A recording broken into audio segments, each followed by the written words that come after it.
Hi, I'm Robin. And I'm Bill. Welcome to Not the Retirement Show. Today we're talking about why this ain't your grandma's retirement and why you need to wake up.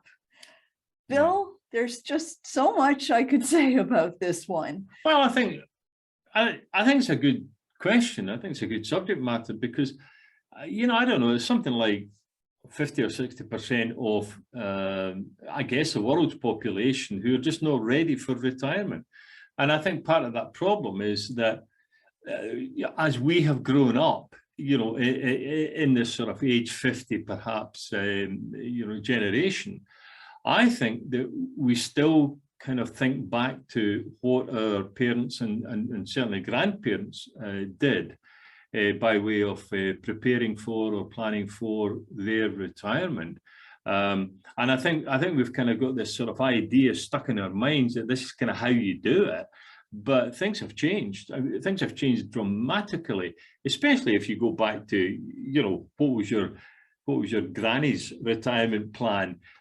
I mean, those days are long gone. We understand that, but I think inside of our mind we still have this idea that, well, that's the benchmark, that's the model to follow, and that's just not going to work. Well, I have to agree with you. I mean, I'm about a year and a bit away from being 60 myself.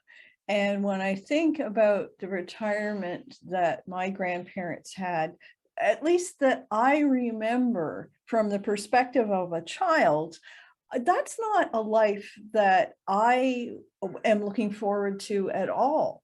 I don't want to be growing old and not doing very much and not going a lot of places and sitting around the house. That's just not my mindset at all at this point in my life. I think my expectations are different. My health level is different. My educational background in most cases is different. And there's just so much more that I want to achieve in life. So why would I be preparing for the lifestyle that no longer suits me, that probably no longer exists, when I could be continuing to have a thriving, active life in which I'm making a huge contribution to the world? Well, I think, though, that the retirement scene, if you wish, the retirement scenario back then, we're going back 40, 50, 60 years perhaps, because that's kind of, as we were growing up, that was kind of what we were listening to being discussed at home in the family. But the reality is that back then, when we used the word retirement, or when they used the word retirement, probably I should say, there was no great expectation of long life. I mean, that's just a fact. That people back then, for health reasons, etc., didn't expect to live long. Now, I mean, that may sound like a harsh reality, but it is a reality. But they also expected that and accepted that because that was their reality, not necessarily ours. Well, they believed that there was no alternative. Right. And for many of them, there wasn't. There wasn't any alternative. You got to remember, some of those people had come through world wars and stuff like that. So they had experienced trauma. And there, I don't want to call it a death wish. I mean, I think that would be ridiculous to say it that way. But there was an understanding that they weren't going to live, that long. So therefore, in terms of planning, there was no plan. They didn't plan. They knew, or at least they hoped, that they were going to get some sort of state pension or government pension or whatever.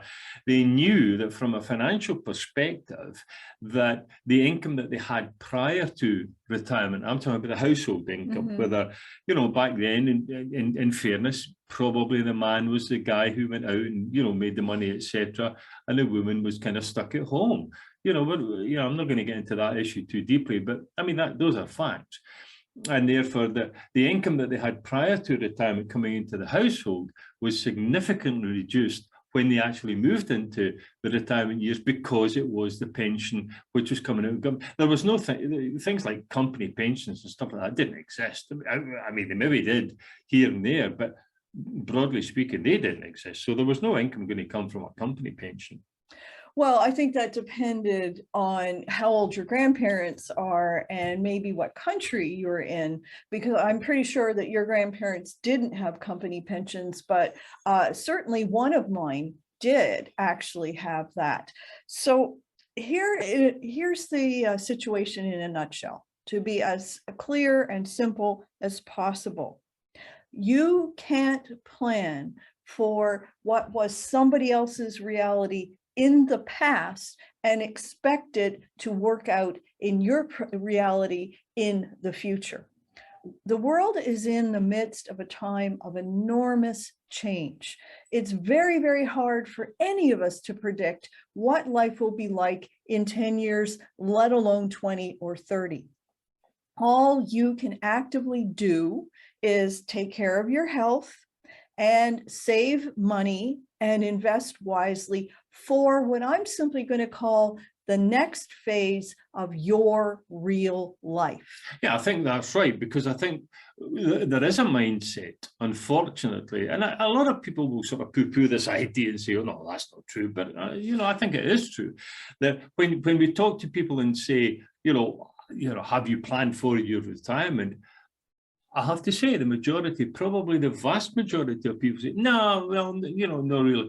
And I would argue that part of that answer is predicated or based on what they grew up with, when they were kids, etc., at home with their parents and their grandparents who didn't plan ahead into the retirement. So they were kind of fixed into that sort of notion within the household, within the family, and they've carried that forward.